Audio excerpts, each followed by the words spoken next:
अभी जो हम टॉपिक शुरू करने जा रहे हैं वो हैं राइट्स ऑफ श्योरिटी।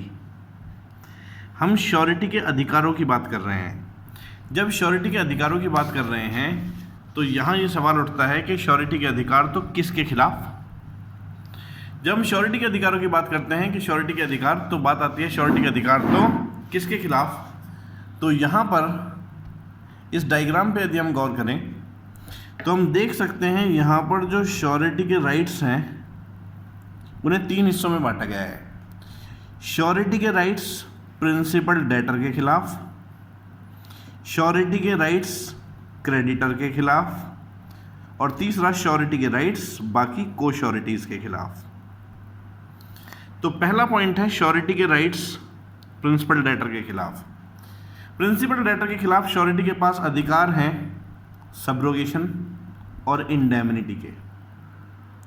इसका मतलब यह है कि यदि श्योरिटी को प्रिंसिपल डेटर का डिफॉल्ट होने पर क्रेडिटर का पेमेंट करना पड़ गया तो इसके कारण जो उसकी क्षति हुई श्योरिटी की वो उसकी भरपाई प्रिंसिपल डेटर से करवा सकता है, क्योंकि फाइनल जिम्मेदारी तो उसी की थी। इसे हम बोलते हैं right of indemnity of surety against principal debtor. Right of subrogation, subrogation का मतलब होता है अधिकारों का ट्रांसफर हो जाना। तो जो अधिकार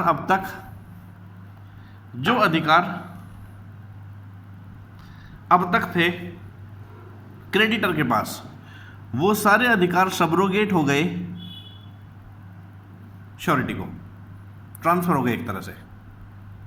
ये अधिकार हैं श्योरिटी के प्रिंसिपल डेटर के खिलाफ, right of indemnity, right of subrogation. फिर अधिकार हैं श्योरिटी के क्रेडिटर के खिलाफ। श्योरिटी के अधिकार क्रेडिटर के खिलाफ है right to security, right to set off और राइट टू शेयर रिडक्शन। इसका मतलब श्योरिटी के पास अधिकार है क्रेडिटर के खिलाफ कि जो सिक्योरिटी क्रेडिटर के पास रखी थी, जब वो श्योरिटी गारंटीड डेट चुका दे तो सारी सिक्योरिटीज़ क्रेडिटर की ड्यूटी बनती है कि श्योरिटी को पकड़ा दे। Right to set off, right to set off का मतलब है कि श्योरिटी के पास राइट है कि यदि कोई डेप्ट क्रेडिटर और प्रिंसिपल डेटर के बीच में है तो पहले उसे सेट ऑफ किया जाए, उसके बाद जो बैलेंस बचता है वो श्योरिटी पे करेगा। जैसे श्योरिटी को लोन, जैसे क्रेडिटर को लोन जो लेना था वापस वो 10,000 का था, पर प्रिंसिपल डेटर से भी उसने 3,000 का सामान खरीद रखा था। तो ऐसे केस में श्योरिटी के पास अधिकार है कि पहले उन्हें सेट ऑफ करे और 7,000 रुपये का पेमेंट क्रेडिटर को कर दे। राइट टू शेयर रिडक्शन, अभी उसे डिटेल में पढ़ेंगे। फिर राइट अगेंस्ट को श्योरिटीज, इसे राइट ऑफ कॉन्ट्रीब्यूशन कहते हैं। इसका मतलब यह है कि जो को श्योरिटीज हैं जिन्होंने मिल के वादा किया है कि हम श्योरिटी बनते हैं, को श्योरिटीज इक्वल कंट्रीब्यूशन देंगे या अलग अलग कंट्रीब्यूशन देंगे, जैसा भी उनके बीच में एग्रीमेंट हुआ है। तो सबसे पहले हम लोग पढ़ते हैं राइट अगेंस्ट प्रिंसिपल डेटर। तो right of surety against principal debtor में सबसे पहला अधिकार है राइट ऑफ सब्रोगेशन और दूसरा है implied promise to indemnify surety. Right of subrogation, जब गारंटी डेट ड्यू हो चुका हो, प्रिंसिपल डेटर कर चुका हो डिफॉल्ट और श्योरिटी कर दे पेमेंट। तो श्योरिटी जब पेमेंट कर देता है तो उसके पास आ जाते हैं सारे वो अधिकार जो पहले क्रेडिटर के पास प्रिंसिपल डेटर के खिलाफ थे, और ये सारे के सारे अधिकार जो उसके पास आ जाते हैं उसे ही बोलते हैं right of subrogation. Right of subrogation का मतलब है कि on payment of guarantee debt और परफॉर्मेंस ऑफ गारंटी ड्यूटी जो श्योरिटी है वो क्रेडिटर के स्थान पर चला जाता है, जिसे बोलते हैं stepping into the shoes of creditor. यानी कि गारंटी डेट के रिस्पेक्ट में जो पोजीशन अब तक क्रेडिटर की थी वो पोजीशन गारंटी डेट चुकाने के बाद श्योरिटी की हो गई, होनी भी चाहिए, क्योंकि जो पैसे पहले क्रेडिटर ने दे रखे थे अब एक तरह से वो पैसे श्योरिटी चुका चुका है, तो प्रिंसिपल डेटर की ड्यूटी श्योरिटी के प्रति बनती है और जो क्रेडिटर के अधिकार हैं वो श्योरिटी के पास आ जाते हैं और इसे ही सब्रोगेशन का अधिकार कहा जाता है। इम्प्लाइड प्रॉमिस है प्रिंसिपल डेटर की तरफ से, क्योंकि उसके पैसे चुकाए हैं ना। तो हर कॉन्ट्रैक्ट ऑफ गारंटी में इम्प्लाइड प्रॉमिस होता है प्रिंसिपल डेटर की तरफ से कि वो इंडेमनीफाई करेगा श्योरिटी को। श्योरिटी एंटाइटल्ड है, वो रिकवर कर सकता है प्रिंसिपल डेटर से जो भी सम राइटफुली पे किया गया है under guarantee, but not which have been paid wrongfully.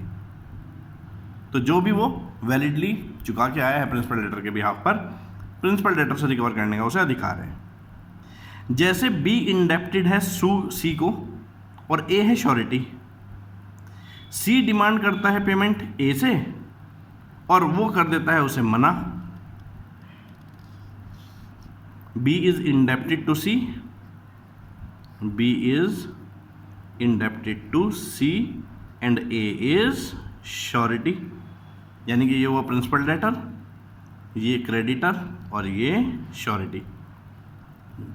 तो B is indebted to C and A is surety for the debt. C demands payment from A and on his refusal sues him for the amount. C ने B से पैसे मांगे, C ने A से पैसे मांगे और उसने रिफ्यूज कर दिया पेमेंट करने से। A defends the suit having reasonable ground but is compelled to pay the debt with cost. तो जब पैसे मांगे गए तो A ने पहले मना कर दिया, लेकिन जब सूट करा तो ए को पैसे देने पड़ गए, यानी कि श्योरिटी को पैसे देने पड़ गए। अब वो श्योरिटी से, अब श्योरिटी प्रिंसिपल डेटर यानी कि बी से रिकवर कर सकता है जो अमाउंट पे करे, वो भी प्रिंसिपल डेट भी और कॉस्ट भी, दोनों चीज़ें रिकवर कर सकता है क्योंकि लॉफुली उसने उसके बिहाफ पे पेमेंट करा ना। एग्जाम्पल नंबर 3 देखते हैं। A guarantees to C to the extent of 2 lakh rupees payment for the rice to be supplied by C to B. C supplies to B rice to less than 2 lakh rupees but obtains from the A payment for the sum of 2 lakh rupees in respect of the rice supplied. A cannot recover from B more than the price of the rice actually supplied. बिल्कुल सही बात है।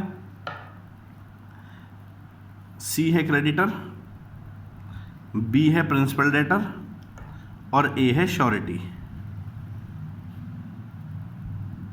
ए guarantees to सी, ए ने सी को guarantee किया कि तुम इसे चावल दे दो 2 लाख रुपए तक के मेरी जिम्मेदारी पे। सी ने सप्लाई किए बी को राइस, लेकिन 2 लाख नहीं, 2 लाख से कम अमाउंट के, but obtains from the A payment of 2 lakh rupees, पर ए से पूरे 2 लाख रुपए ले लिए। अब ए बी से रिकवर कर सकता है तो ज़्यादा से ज़्यादा जितने राइस सप्लाई किए गए हैं उससे ज़्यादा नहीं। अब वो बात अलग है कि अनजस्ट एनरिचमेंट नहीं कर सकता सी भी, इस वजह से ए जो एक्स्ट्रा पैसे सी ने लिए हैं वो इससे वापस मांगेगा, ना कि इससे वापस मांगेगा। तो ये पहला हम लोगों ने केस पढ़ा जिसमें हमने देखा श्योरिटी के अधिकार, जिसमें हमने श्योरिटी के अधिकार देखे प्रिंसिपल डेटर के खिलाफ। अब श्योरिटी के अधिकार क्रेडिटर के खिलाफ। श्योरिटी के क्या अधिकार हैं क्रेडिटर के खिलाफ? Surety is right to benefit of creditor security. A surety is entitled to the benefit of every security which the creditor has against the principal debtor at the time when the contract of suretyship is entered into, whether surety knows of the existence of such security or not. And if the creditor loses or without the consent of the surety parts with such security, the surety is discharged to the extent of the value of security. यानी कि surety entitled है to the benefit of every security which creditor has against the principal debtor. यानी कि surety के पास अधिकार है, यदि कोई भी सिक्योरिटी रखी है क्रेडिटर के पास, श्योरिटी के पास अधिकार है यदि कोई भी सिक्योरिटी रखी है क्रेडिटर के पास प्रिंसिपल डेटर के खिलाफ, तो जब श्योरिटी क्रेडिटर को पेमेंट कर देगा प्रिंसिपल डेटर के डिफॉल्ट होने पर, तो वो अधिकार आ जाएगा श्योरिटी के पास कि वो क्रेडिटर से वो सिक्योरिटी रखवा ले, चाहे उस सिक्योरिटी के बारे में शुरुआत में श्योरिटी को पता हो चाहे ना पता हो। Whether the surety knows about the existence of such security और नॉट, पर अधिकार है उसके पास कि प्रिंसिपल डेट चुकाने के बाद वो इसे रिकवर कर सकता है, क्योंकि अब वो अधिकार किसका हो गया, एक्चुअली श्योरिटी का हो गया। C advances to B his tenant 2 lakh rupees on the guarantee of A. C has also further security for 2 lakh rupees by mortgage of B's furniture. C cancels the mortgage, B become insolvent and C sues A on his guarantee. A is discharged from liability to the amount of value of furniture. C ने कुछ पैसा loan के रूप में B को दिया जो कि उसका टीनेंट है। C ने कुछ पैसा B को लोन के रूप में दिया जो कि उसका टीनेंट है, A की गारंटी पर। C के पास फर्दर सिक्योरिटी भी है, उसने B के फर्नीचर पर क्या क्रिएट कर लिया, मॉर्गेज।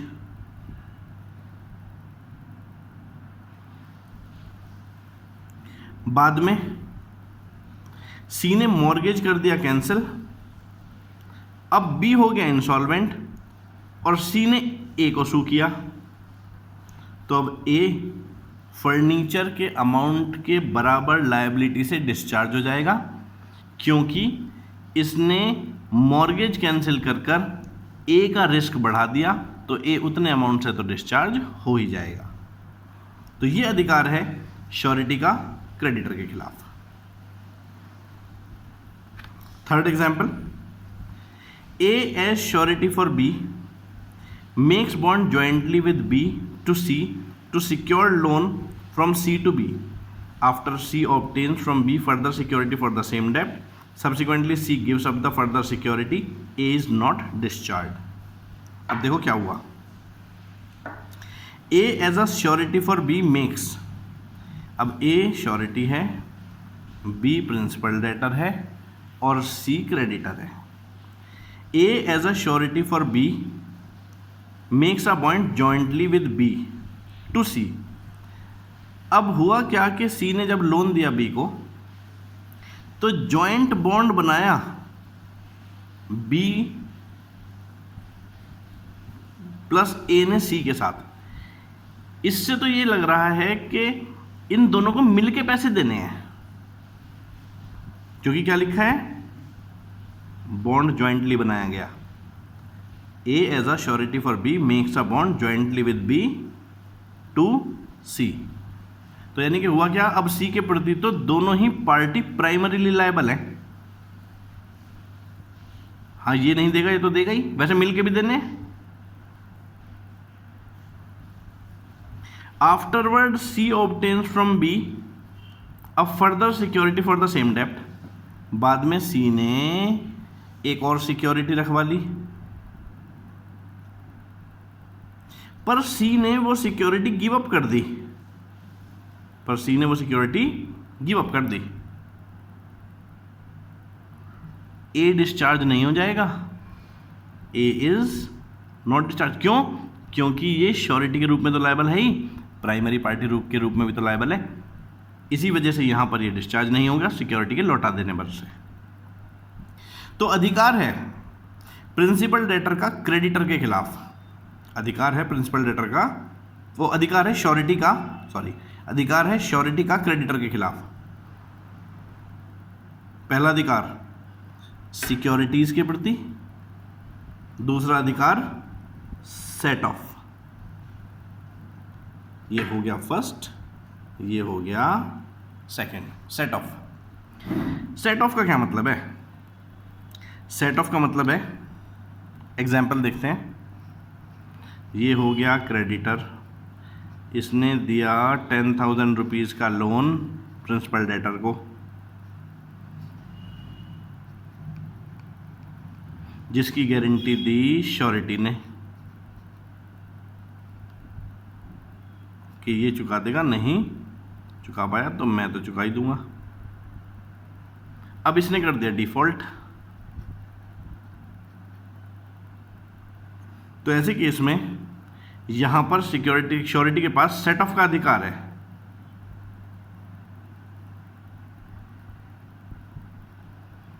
इसका मतलब क्या है? इसका मतलब है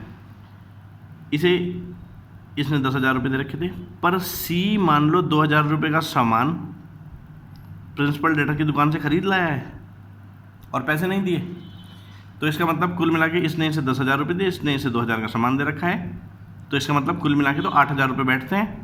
तो श्योरिटी के पास अधिकार है 10,000 में से 2,000 सेट ऑफ कर इसके कितने पैसे चुकाए, 8,000। इसे सेट ऑफ का अधिकार कहते हैं।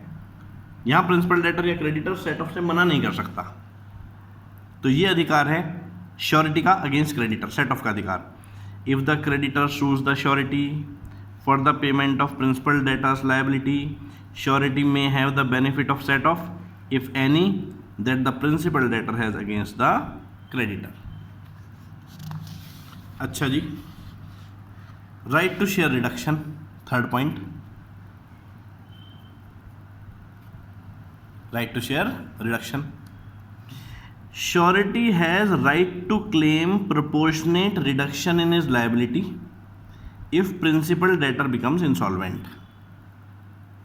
यदि प्रिंसिपल डेटर हो गया इंसॉल्वेंट, यहाँ पे देखो डायग्राम से ज़्यादा अच्छे से बात समझ में आ जाएगी। हुआ क्या कि ये हो गया क्रेडिटर, इसने दे रखा है 10,000 रुपये का लोन,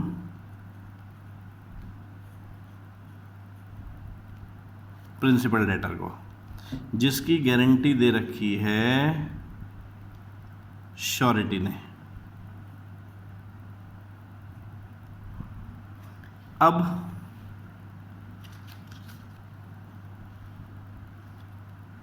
जो प्रिंसिपल डेटर है वो हो गया इंसॉल्वेंट और इसकी एस्टेट से 50% पैसे ही रिकवर हो रहे हैं। तो ऐसे केस में क्योंकि 50% तो यहाँ से आ ही जाएंगे ना, तो प्रोपोर्शनेट इसकी लायबिलिटी 50% की तो बची, तो इसलिए ये देगा मात्र 5,000, क्योंकि बाकी 5,000 तो इसे प्रिंसिपल डेटर से मिल जाएंगे। श्योरिटी के पास राइट है कि वो प्रोपोर्शनेट रिडक्शन क्लेम कर सकता है अपनी लायबिलिटी में यदि प्रिंसिपल डेटर हो गया है इंसॉल्वेंट। तो ये दो पार्ट्स पढ़े हम लोगों ने अभी तक, जहां हमने देखा श्योरिटी की लायबिलिटी प्रिंसिपल डेटर के खिलाफ, फिर दूसरा श्योरिटी की लायबिलिटी क्रेडिटर के खिलाफ, अब तीसरा श्योरिटी की लायबिलिटी को श्योरिटीज के खिलाफ। श्योरिटी की लायबिलिटी को श्योरिटीज के खिलाफ, ये भी बहुत इंपॉर्टेंट पोर्शन है। इसे पहले समझ सकते हैं एक डायग्राम से।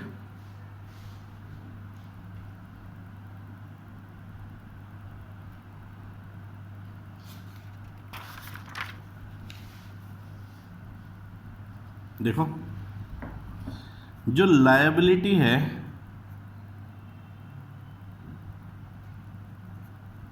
Of surety against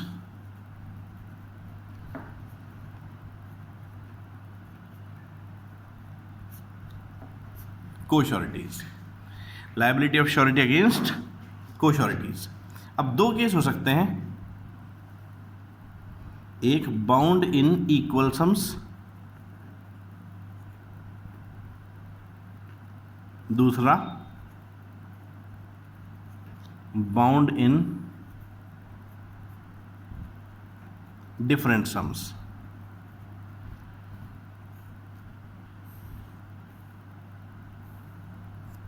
bound in equal sums, bound in different sums. Bound in equal sums जैसे कि ये हो गया क्रेडिटर, ये हो गया प्रिंसिपल डेटर, और कुल मिलाकर जो लोन है वो सपोज है 30,000 रुपये का। अब यदि ये तीन श्योरिटीज हैं, इन्हें हम आपस में एक दूसरे के लिए को श्योरिटी कहेंगे, S1, S2, S3। अब हम इन्हें को श्योरिटीज कहेंगे। यदि इनके बीच में कोई बात हुई, नहीं हुई, ये आपस में एक दूसरे को जानते हैं, नहीं जानते हैं, से कोई फर्क नहीं पड़ता, जितना भी डिफॉल्ट होगा ये सब कंट्रीब्यूट करेंगे इक्वली।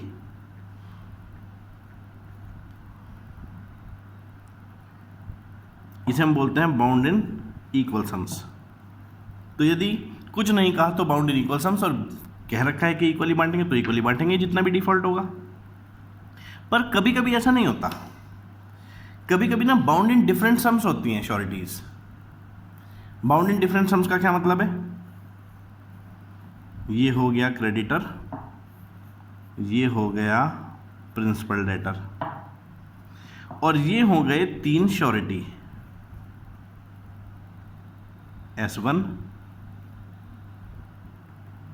S2 और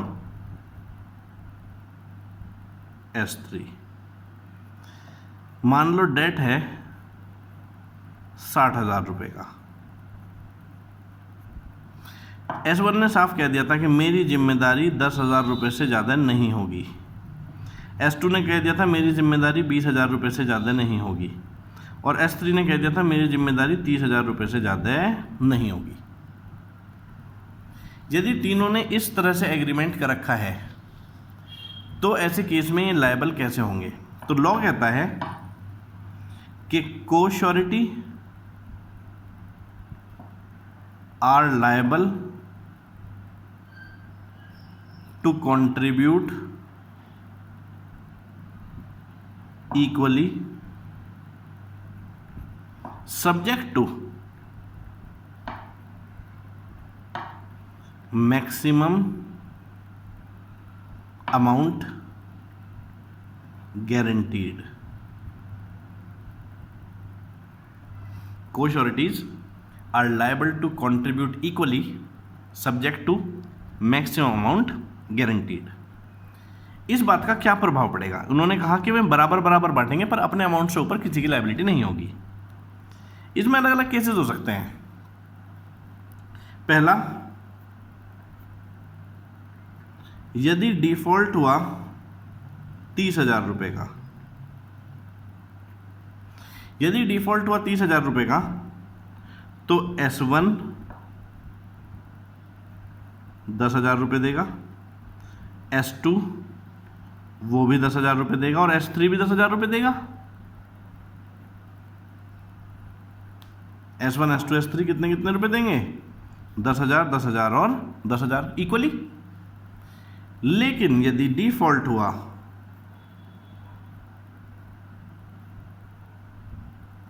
50,000 का तो S1 देगा 10,000,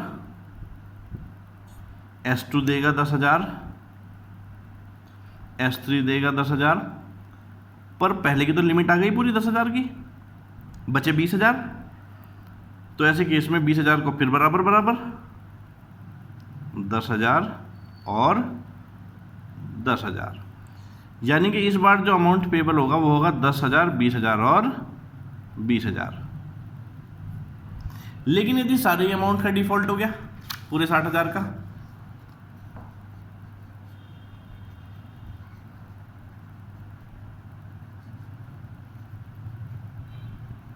तो क्या होगा? फिर से वैसे ही इक्वली